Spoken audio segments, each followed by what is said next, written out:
No board. I don't remember a board. Board भी नहीं था. I think एक प्रिंट आउट लेके अर्बन क्लैब का लोगो लगा दिया था यहाँ पे. चेयर ना जिस पे survived since that time. ये जो है ना ये stool is the stool, same. whatever this. हाँ बाकी तो कुछ चेंज नहीं हुआ. बार्बर शॉप में जो होता है वेटिंग स्टूल ऐसा है. I think half the VCs rejected us because they couldn't find this office. Yeah. We also like hard things, Abhiraj.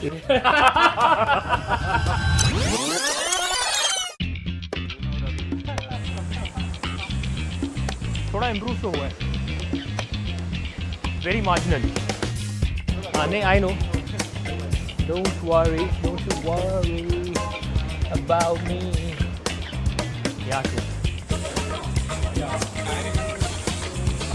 This is Destiny, man. Wow.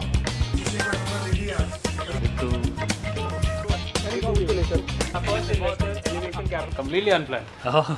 In my memory, this office is way bigger than it actually is. Actually, In my memory, it was and you much spent further far more along. time. I've only come once. Yeah. I also think it was bigger than this. Yeah, but it was 110 square foot. I remember that. Yeah. No, I remember.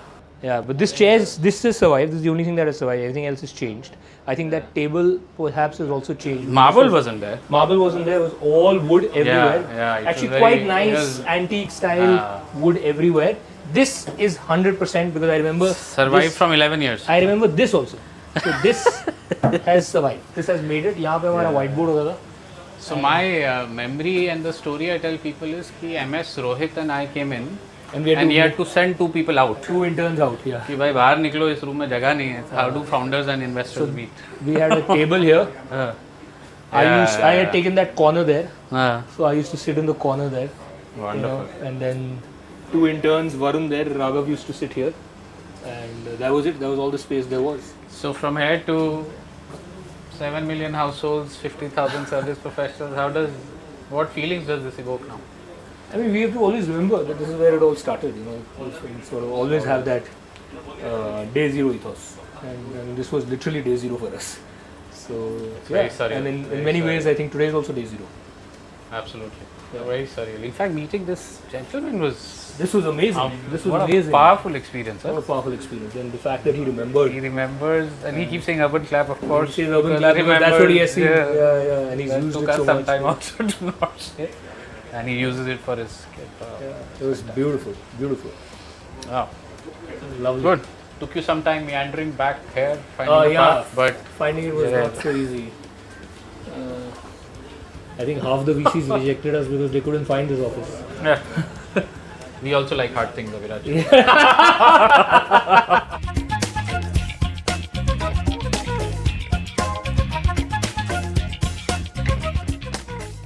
So how was that trip down the memory lane, going to the first office, BKG It was amazing. It felt very, very surreal, nostalgic. Thank you for taking me there.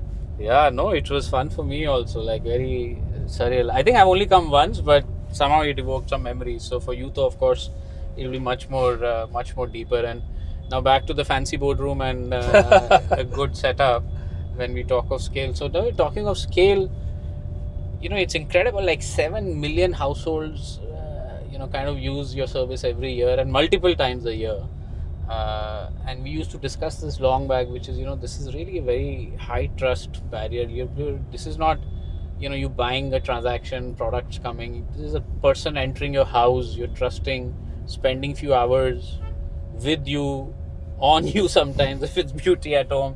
So what do you think is the secret behind us being able to build this incredible NPS, incredible trust? Yeah, I think we get asked that question quite often, and it's hard to describe it in a very sort of mathematical, logical way. The simplest way to put it is we leave as a company nothing to chance or imagination. Every single SOP, every single minute aspect of the service is carefully designed by us. We train all our professionals in that aspect. People think training is easy, but creating these training infrastructures, hiring the best trainers, retaining them. Some of our SOP books run into hundreds of pages for every service, and we have 60 services. So it's an art and a science, and it's something that we love to do, but every time some outsider understands what we do, they conclude that there are easier ways to make money in life. Why are we down this track? So I think that's the complexity and the hardness of our business has basically become our moat over time. It shows. I mean, it shows in your repeats, it shows in your NPS. So again, those numbers anyway speak for themselves and are available for everyone. We discussed about scale and impact and journey from where you were to where you are now. Now, during this journey, of course, there will be some tough/pivotal moments. Like if I have to say, rewind the clock back to 10, 11 years that we've been around, what would you say are top three pivotal moments? I would say the first pivotal moment was about a year into the journey. I think a little more than a year, about 14, 15 months in, when we realized that what we are doing is not working. There is no product market fit. And I remember talking to somebody at that time and mentioning this, that I don't think we have product market fit. And we have funding, we have investors, but no PMF. Yeah, we have a lot of capital, but we don't have PMF. And he said, don't say this out loud. So, anyways, thankfully, we were able to see the writing on the wall. And I remember one of the first board meetings when Ravi had just come on the board, and you were there in the meeting as well. And I put up this plan to say, okay, we'll pick one category, beauty, and we'll go very deep there and try to understand what's happening. And I just remember Ravi's words. He said, yeah, let's do that and let's give it a year and then circle back and see what happens. And for a founder who was only thinking week on week, and maximum horizon for all plans was 1 month, it was in a very interesting way super comforting to say, okay, we can take our time to build things. So I think that was pivotal. We went down that track. We built beauty out in a full stack fashion. I think the other was then a couple of years later when we had to decide to walk away with from half of our revenues and shut our lead gen business down to fully focus our energies on full stack. I think by then we had also developed the muscle of doing hard things. So that was still easy. COVID was tough. There's no question about it. Again, I remember during COVID, just when the lockdowns had started, I'd called Ravi and he said that just relax, give everybody a break for 2 months. Nothing you will do will be of any consequence, and that's exactly what happened. We tried to do a lot. There was a lot of entropy in the system, but not much happened. I think over the last few years, I think we've gone through our own shares of ups and downs. We've shut a couple of international markets, a few categories, but newer categories have emerged, whether it's native, InstaHelp. At times it takes effort to convince people to see your vision, especially the board. But I think it's been... it's a new board. It's our defense. Yeah.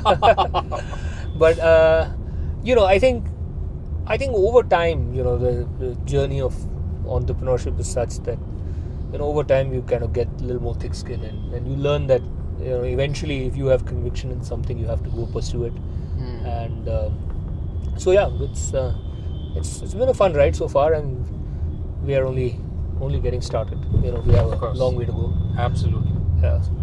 What do you think of this new batch? You want to more philosophically talk about how they talk to the core of what UC stands for and how we are building it, which is different or differentiated, and again keeps that customer centricity at the heart of it.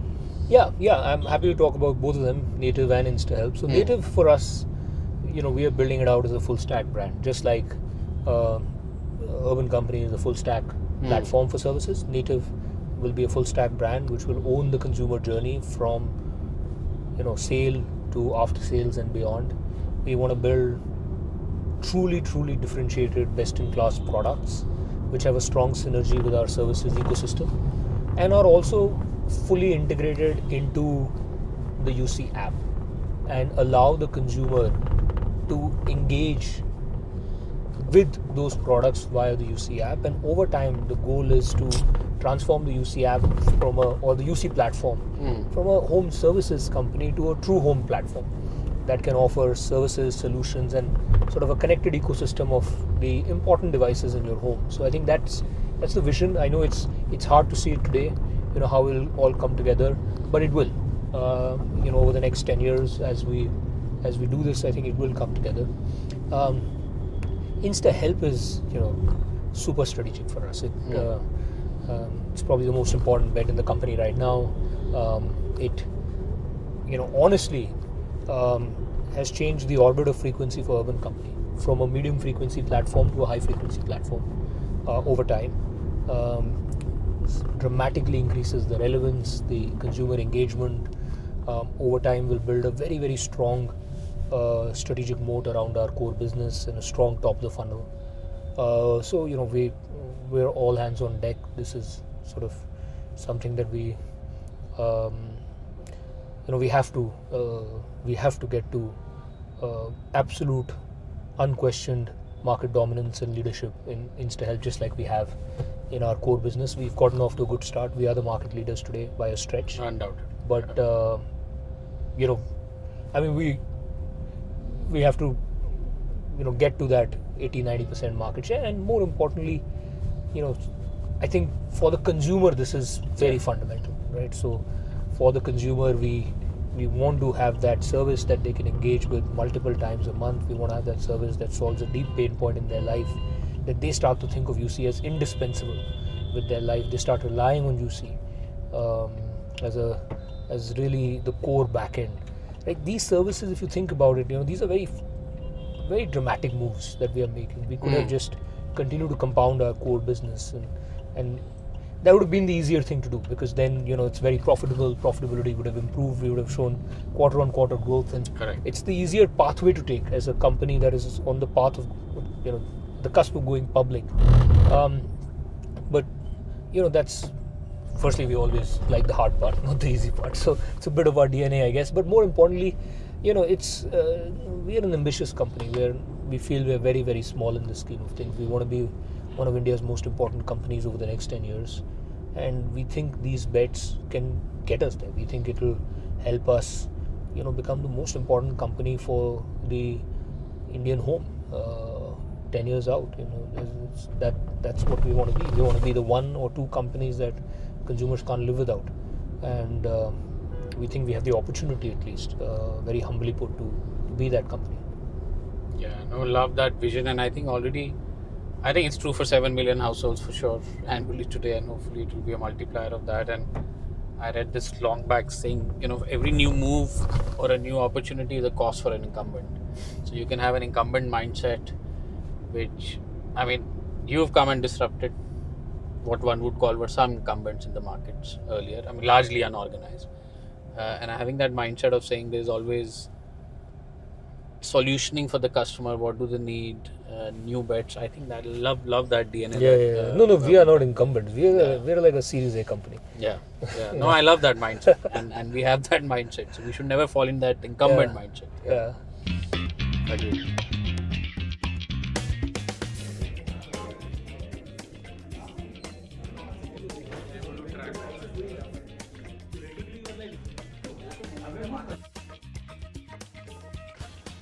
Well, Abhiraj, what a day to be shooting this, huh? Day one of subscription done in 2 hours.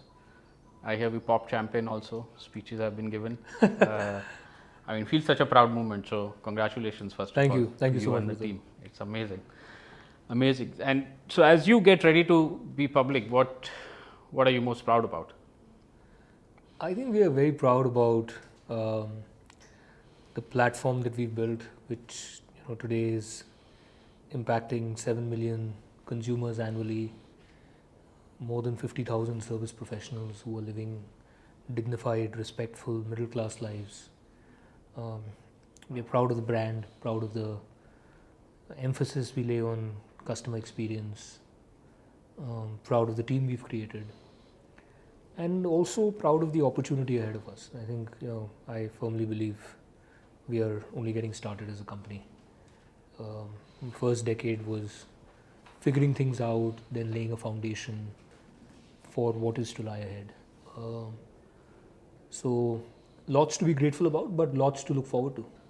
Yeah, no, it's fantastic. And look, I'm not going to touch upon numbers and your statistics, I think that's people have dissected the DRHP. A lot of analysts you met. You were just telling me 200 meetings in 2 months. That's intense, getting public. But more importantly, I go back like 10, 11 years back when we first met, and then I remember doing this internal notes presentation saying 55 startups doing local services, lots of people come and go, new themes emerge now. What do you think everyone got wrong, and what did you get right? I can speak about us. I think we always kept our eyes on customer experience, and we were never shy of doing whatever it takes to deliver a superlative experience to the consumer. And that meant over time our business evolved from a relatively light touch tech only platform when you had met us to now a full stack platform which does training, which manages an entire product supply chain, tooling, and so much more. So I think that journey was one that we were prepared to take. It was also one that we have pioneered in the category in India. I think most of the others continue to be largely tech only, and probably that was the differentiator. Yeah, no, I think someone else pinged me, or someone I was talking to saying we run some of the most largest number of service centers in the industry, and everyone thinks it's an app and experience, so you just book on the app and magic happens. But these must be tough calls, right? Like, I mean, I remember discussions over 10 years, and frankly, no one knew. Like, I mean, everyone went with how founders thought, and you guys have always been very, very rational, I must say, of saying, look, shut down half the categories, shut down revenues, which you used to have this booking, non-booking, standardized, non-standardized. Correct. Shut down bidding, go full stack, support partners all across some 6, 7. I remember that pyramid still exists. I think that Correct. 7 made it levels to the DRHP. yeah, I think we saw it first in 16 or 17, and Correct. like it still lasted so many years. And then products, and then consumer products. Yeah. What drove that? How do you deal with like shutting down half the business? How do you deal with saying, like, I'll go so operationally heavy, I also now go do B2B product services itself is hard enough. Yeah. Tell me about like some of that thinking. Yeah, muscle building. it's very interesting you ask that, Mridul. I think in hindsight, these things look really difficult. You walked away from half your revenues. Yeah. How did you manage COVID when the business went to zero? Why are you getting into products? Interestingly, when you're going through it, it's not that hard. Like, you just have to believe that you're doing the right thing. You're doing the right thing for the customer. You're doing the right thing for your service professionals, your ecosystem, and then you'll get past it. And as a company, we have never shied away from doing hard things. I mean, if anything, we run towards hard things rather than the other way around.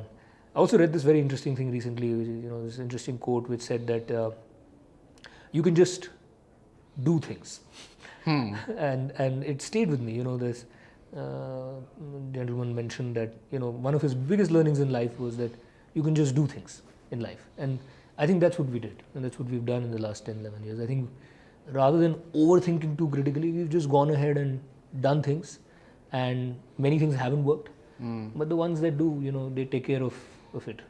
Yeah, I think you're also being too humble. I do think you guys are one of the most intellectually honest teams I have had the privilege to work with. I think you've kept yourself honest, you've kept yourself very rational, and you've governed the company in a manner which is really, really platinum standard. Thank you. Thank you so much.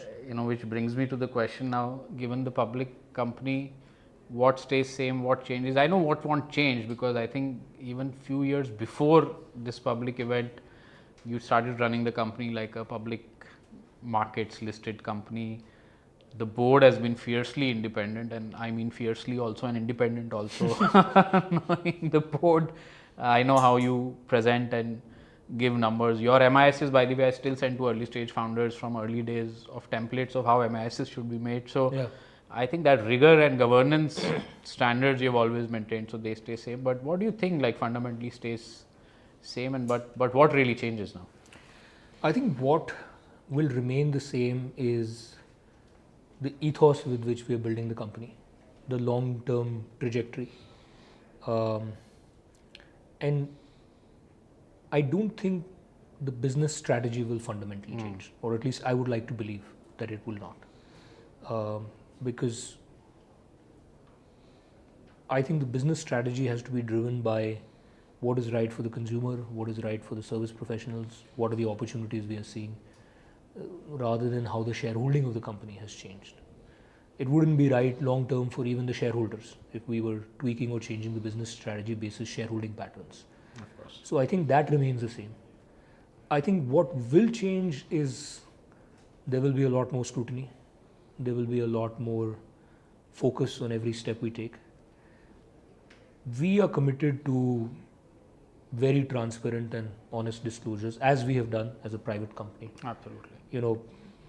Bad news will come to shareholders first. Good news can wait. And we will tell the picture as we are seeing it.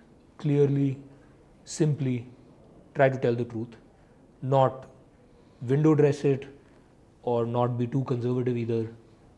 Try to tell the picture as is, and then allow shareholders to make, intelligent decisions about whether they want to be with Urban Company or not.